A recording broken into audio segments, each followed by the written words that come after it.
Salut tout le monde, c'est HD Hardware et aujourd'hui on se retrouve pour une nouvelle vidéo de présentation de matériel. Le matériel que j'utilise pour dépanner les ordinateurs directement à domicile. Donc c'est une mallette que j'ai confectionnée en m'inspirant de certaines vidéos moi-même.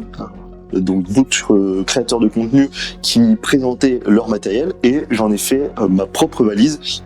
Donc il y a des éléments que vous allez peut-être retrouver dans d'autres vidéos de présentation de valises informatiques, mais la mienne, voilà, au fur et à mesure des années, je l'ai un petit peu plus améliorée et sinon, pour pas mal de choses, on va retrouver les mêmes éléments dans d'autres vidéos. Donc pour commencer directement, je vous présente la valise qui contient tous les éléments qui composent donc mon matériel de dépannage. Donc c'est une valise Magma. Je vous mettrai les références exactes directement en description afin de ne pas trop forcément parler technique dans la vidéo. Là, je vais juste vous présenter en fait les outils types.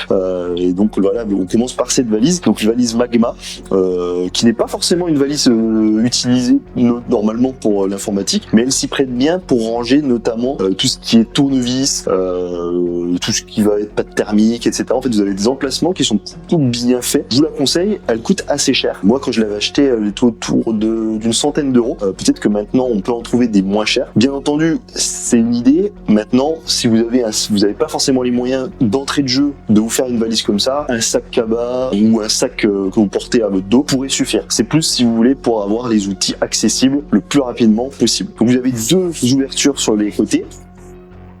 Donc une première à droite, une autre en face de moi-même.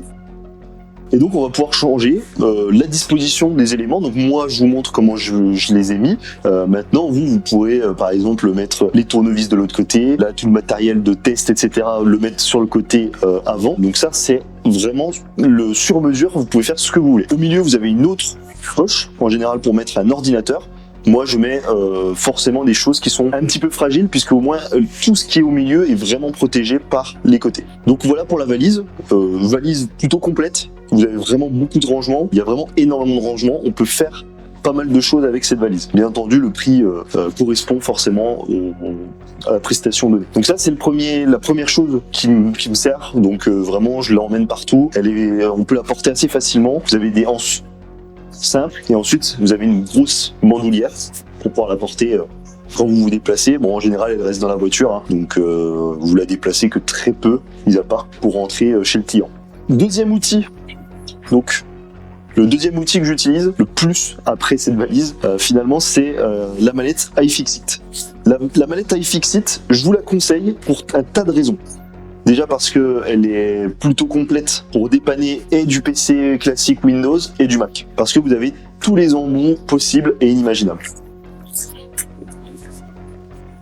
Je vous la montre directement à l'écran. Elle se présente tout simplement par une petite boîte noire avec le petit iFixit devant. Et vous avez absolument tous les embouts possibles et inimaginables que vous pourrez du coup utiliser pour dépanner, pour démonter. Alors moi je m'en sers surtout pour démonter les PC portables parce que sinon quand vous êtes avec un PC fixe, je vous conseille directement d'utiliser un cruciforme classique, un gros ou une visseuse. Mais pour les PC portables, cette petite boîte iFixit est vraiment très intéressante. En plus le socle il est magnétique.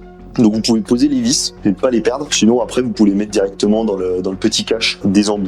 En plus de tout ça, vous avez pas mal de petits outils annexes. Tous ces outils annexes, en fait, ils vous servent pas forcément, mais quand vous en avez besoin, vous êtes quand même plutôt content de les avoir.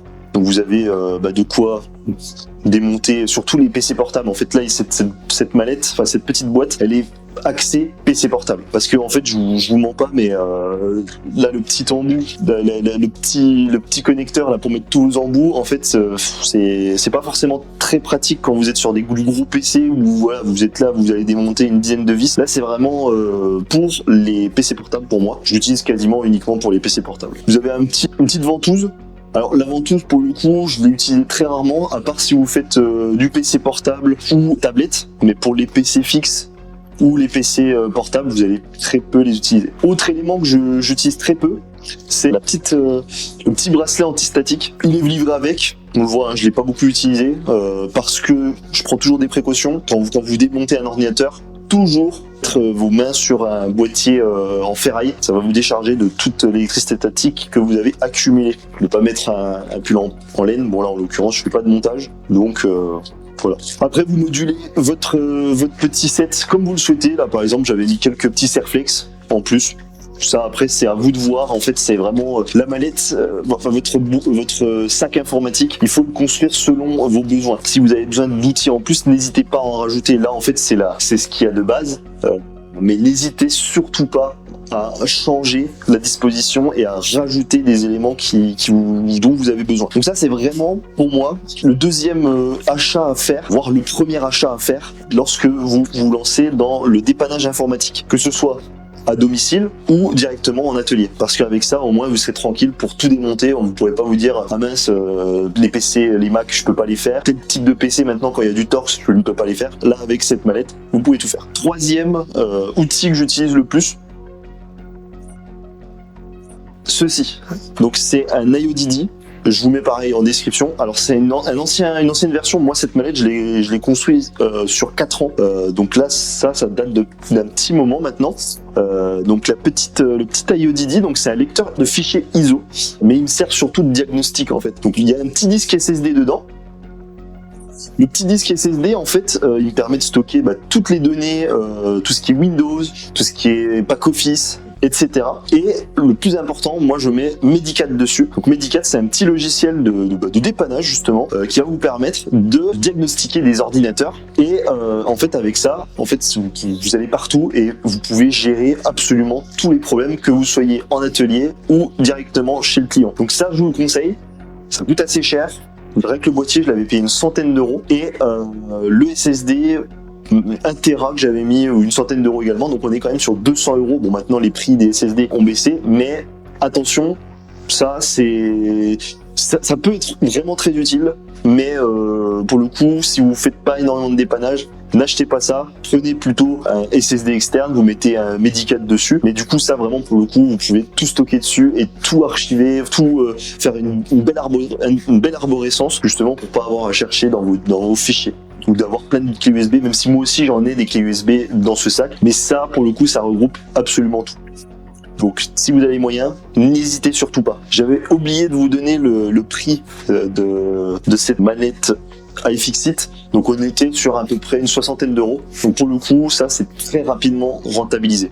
Quatrième outil que j'utilise le plus, alors ça fait pas si longtemps que j'ai ça, mais à partir du moment où je l'ai eu, maintenant c'est systématique, je l'emmène toujours avec moi. Au moins en fait je peux absolument tout dépanner, même si par exemple l'écran du PC portable ou la personne n'a pas d'écran pour son ordinateur, ou il vient de perdre l'écran par exemple, au lieu d'utiliser une télé pour tester un ordinateur chez le client, vous prenez ça et ça va vous changer la vie. C'est un petit écran 7 pouces qui paye pas de mine, comme ça.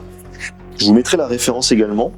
Je l'ai acheté il y a quelques mois et honnêtement c'est un des meilleurs achats que j'ai fait. Avec ça vous pouvez même tester un ordinateur portable dehors si l'écran ne fonctionne plus. Vous allez avoir l'écran en fait qui sera déporté, donc vous avez un câble HDMI, donc le petit câble HDMI qui va bien, câble HDMI classique, vous pouvez prendre n'importe lequel, hein. Là c'est celui qui est livré avec. Et l'alimentation en fait elle est toute simple, vous vous branchez en USB sur l'écran, enfin sur le PC pardon, et ça vous le mettez directement sur le petit écran déporté 7 pouces. Vous pouvez même l'utiliser sur votre bureau, ça franchement ça peut toujours être un petit moniteur sympa à mettre, mais pour le dépannage c'est vraiment quelque chose d'essentiel si vous êtes informaticien à 100% à temps plein. Je vous conseille également dans cette petite mallette, ça coûte pas grand chose, mais en fait c'est de vous constituer une petite réserve de vis. Alors cette petite visserie en fait n'est pas livrée comme ça, hein. C'est moi en fait en accumulant à force de faire des montages de PC, à faire des démontages de PC portables, vous avez un petit stock de visseries, toutes les visseries possibles et inimaginables pour justement quand vous faites des dépannages, faire un montage complet avec la bonne visserie qui va bien. Donc ça, n'hésitez surtout pas à vous constituer une bonne visserie en stock afin justement d'être un peu plus professionnel lorsque vous intervenez. Bien entendu, toujours avoir sa petite patte thermique La pâte thermique, ça je vous conseille. Actuellement, je travaille avec la Arctic MX4. C'est une pâte thermique, voilà, qui a des très bonnes, c'est une très bonne référence et elle a des très bonnes performances. Ensuite, je vous ai parlé, je vais pas tout sortir, mais j'ai forcément mes petits outils simples, cruciformes, qui vont bien. Je le garde toujours ici. Ils ont leur place et c'est avec ceux que je travaille le plus, même en atelier. N'hésitez surtout pas. Vous pouvez vous mettre pas mal de câbles finalement dans la mallette, notamment des câbles vidéo pour tester justement les ordinateurs. Quand on vous dit ben voilà, mon ordinateur j'ai plus d'affichage, toujours avoir un bon set de câblage afin de pouvoir tester absolument toutes les connectiques, que ce soit HDMI, DisplayPort ou DVI, voire VGA si besoin. Des petites lingettes. Lorsque vous nettoyez, vous faites une intervention, un dépannage, toujours avoir de quoi nettoyer l'ordinateur. En fait, souvent, on est face à des ordinateurs qui sont assez poussiéreux et si on fait bien son travail, en général, on rend le PC nickel chrome. Donc moi, en tout cas, c'est ma politique. Lorsque je fais un dépannage, je fais toujours le petit nettoyage qui va bien à la fin. Je vous montrerai aussi absolument tout, mais vous l'avez sûrement vu, mais il y a énormément de câblage que j'ai accumulé à force d'acheter du matériel ou à force de dépanner. Toujours avoir des petits adaptateurs, peu importe lesquels. Là, par exemple, on est un SATA vers un PCI 6 ports. En fait, ça peut arriver, je sais pas, il vous manque un PCI Express 6 ports pour pouvoir alimenter une carte graphique et en fait l'alimentation que le client a n'est pas compatible, n'a pas cette sortie native, donc le PCI. Et bien avec ceci vous pouvez directement faire une adaptabilité entre le SATA et le PCI. De l'autre côté, en élément intéressant que vous devez avoir dans cette mallette, c'est vraiment par expérience, n'hésitez surtout pas à prendre des câbles SATA justement. Pourquoi ? Parce que quand vous arrivez chez le client pour une intervention où vous ne savez pas quelle sera cette intervention, peut arriver par exemple, je sais pas, vous devez rajouter un disque dur dans l'ordinateur. Il a acheté le disque dur, mais en fait le câble SATA n'est pas forcément livré. Au moins vous avez toujours un petit stock sur vous. Et d'ailleurs, je vais vous présenter le stock moi que je l'emmène toujours avec moi afin de jamais oublier quoi que ce soit et d'être paré à régler n'importe quel problème. Ça, c'est des petits éléments que j'avais achetés. C'est pas utile forcément, c'est on va dire plus lorsque vous avez professionnalisé votre activité. C'est des petits nettoyants que vous pouvez avoir pour les pâtes thermiques. Donc ça c'est quand vous enlevez la pâte thermique, il reste toujours un petit résidu. En fait ça c'est quand même le top pour nettoyer la surface du CPU. Après ça coûte quand même quelques euros qui sont pas forcément très utiles en soi, mais c'est plus pour un travail vraiment perfectionné. Moi j'ai toujours des petites piles CR 2032 qui sont sur les cartes mères. Quand je fais un dépannage, en général, je teste toujours la pile. Et d'ailleurs, n'hésitez pas à avoir, bon c'est pas essentiel, mais le petit multimètre que vous pouvez mettre d'ailleurs. Là, il est plutôt bien conçu ce sac parce qu'on peut mettre un multimètre quelque part. C'était sûrement fait pour ça. Et donc, vous pouvez tester toutes les piles. Et souvent, moi, ça m'est déjà arrivé une fois qu'un PC rame, bug et je chope des fois des écrans bleus à cause d'une pile qui était qui n'était plus à 3 volts. Donc, toujours avoir son petit set de piles. C'est pas pareil, ça reste pas essentiel, mais au moins ça vous donne quelques petites pistes pour créer votre mallette. Là j'ai deux éléments qui peuvent être très utiles, notamment pour tester des ports USB. Donc là c'est un testeur de ports USB. Pareil, c'est pas essentiel, mais ça peut arriver que un ordinateur, je sais pas, vous avez mis une clé USB quelque part, ça fait planter l'ordinateur. En fait c'est juste que le port USB ne fonctionne plus. Et donc avec ça vous pouvez assurer le coup et puis donner un bon diagnostic. Ça m'a sauvé la vie plusieurs fois, notamment sur des ordinateurs où on n'avait plus de réseau, notamment de Wi-Fi en fait. Donc ça vous permet de transformer un port USB en port Ethernet. Donc là, pour avoir de la connexion tout le temps sur n'importe quel ordinateur, même si il n'a pas de carte Wi-Fi sur l'ordinateur. Avec ça, vous pouvez créer une passerelle vers un port Ethernet et ensuite du coup télécharger les drivers qui vont bien pour remettre à niveau l'ordinateur. Enfin, je teste toujours mes disques durs et donc pour tester mes disques durs, il existe des fois des hubs, mais ça c'est dans votre atelier. Quand vous vous déplacez, il vous faut un adaptateur justement pour pouvoir lire les disques durs. Et donc moi j'utilise cet élément. Je vous mettrai pareil la référence, mais la marque c'est Inatech.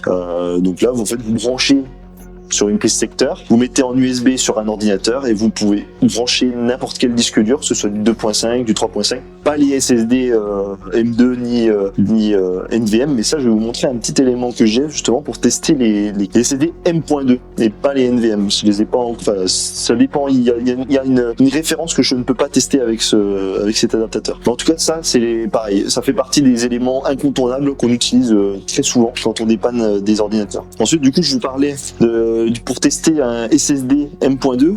Moi j'utilise donc ce petit adaptateur en USB. En fait vous avez simplement à mettre votre SSD M.2 dans l'encoche, vous vissez ça avec la petite vis M.2, vous mettez en USB et vous pouvez accéder au SSD depuis un autre ordinateur. Ça pareil, c'est un élément en fait que j'ai acheté en plus et franchement je m'en sers très souvent. Donc je vous parlais justement du petit stock à avoir. Alors quel stock on peut avoir dans son PC, dans sa petite mallette? Quand on a les moyens, quelques SSD en plus. Moi avant j'avais quelques SSD en trop. Bon là en ce moment j'ai plus grand chose parce que après les dépannages, bah forcément il faut réapprovisionner le tout. Mais en général avoir un petit disque dur ou deux.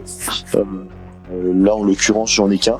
Un disque dur. Bah justement pour faire la passerelle assez rapidement si le client vous demande voilà j'aimerais finalement changer de disque dur ou même évoluer sur un SSD. Là le must c'est quand même d'avoir quelques SSD en stock dans la mallette afin de pouvoir dépanner au plus rapide. Pareil là je reviens d'un dépannage, j'avais quelques processeurs en plus, donc ces processeurs, ils me permettent notamment de faire des tests, voir si c'est la carte mère qui est impactée, si c'est le processeur, etc.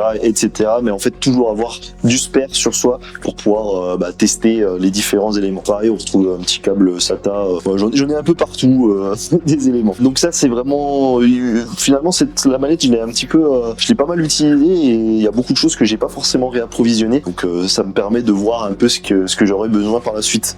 Par contre, niveau RAM, j'ai plutôt pas mal de choses et ça, je vous le dis, c'est le plus intéressant à avoir. Les petites RAM, que ce soit de la DDR3, de la DDR4, j'ai pas encore de la DDR5, mais ça ne saurait tarder. Pareil, si le client vous dit j'aimerais update mon ordinateur, vous avez de quoi faire les petites updates qui vont bien, sans avoir à attendre la livraison par exemple d'un composant 2-3 jours après.